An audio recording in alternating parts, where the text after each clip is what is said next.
Assalamualaikum warahmatullahi wabarakatuh. Nama saya Muhammad Ren Saleh, absen 20 dari kelas 10H. Hari ini saya ingin mempresentasikan materi tentang teks hikayat. Oke, pertama pengertiannya yaitu teks hikayat adalah salah satu bentuk karya sastra lama yang berisi kisah, cerita atau dongeng tentang tokoh-tokoh luar biasa seperti raja, pahlawan, dewa, atau makhluk gaib. Cerita hikayat biasanya mengandung unsur keajaiban, kesaktian, dan kebesaran tokoh utamanya serta bertujuan untuk menghibur dan memberi teladan.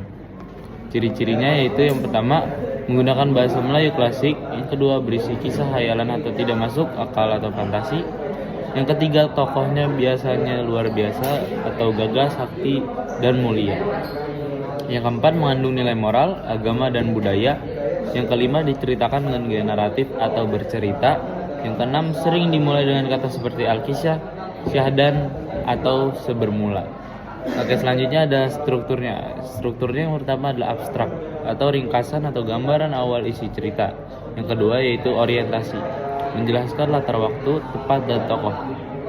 Yang ketiga, komplikasi, awal munculnya konflik atau peristiwa penting. Yang keempat, evaluasi, puncak masalah atau klimaks dan jalan menuju penyelesaian. Yang kelima yaitu resolusi, penyelesaian masalah. Dan yang terakhir adalah koda, pesan atau amanat dari cerita atau kadang tidak ditulis secara langsung. Selanjutnya ada unsur intrinsiknya. Yang pertama yaitu tema atau gagasan utama cerita, tokoh dan penokohan, pelaku dan sifat-sifatnya. Yang ketiga alur, urutan peristiwa atau biasanya maju. Yang keempat latar, yaitu tempat, waktu, dan suasana.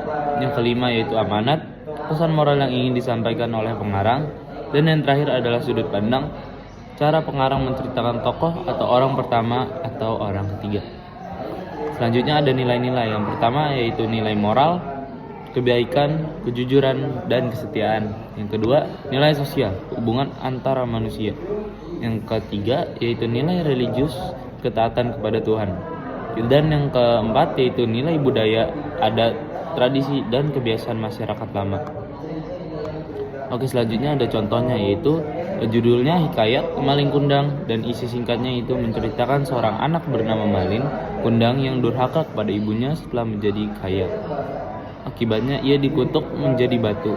Amanat dari cerita ini yaitu jangan durhaka kepada orang tua, terutama ibumu. Oke, selanjutnya ada fungsinya. Yang pertama, menghibur pembaca atau pendengar dengan cerita yang menarik. Yang kedua, memberikan teladan atau nilai moral bagi masyarakat.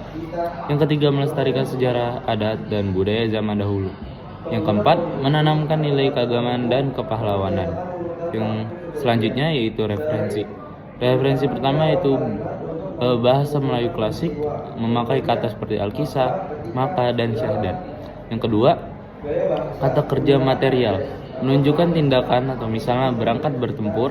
Yang ketiga, kata kerja mental, menunjukkan perasaan atau pikiran, misalnya berharap ataupun merasa. Dan keempat yaitu kata hubung waktu atau sebab akibat. Kemudian setelah itu karena.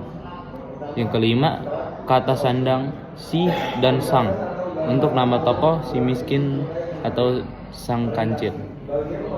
Yang terakhir yaitu ungkapan hiperbola, bahasa berlebihan untuk menonjolkan kehebatan tokoh, sekali tebas gunung terbelah. Itu pun contohnya.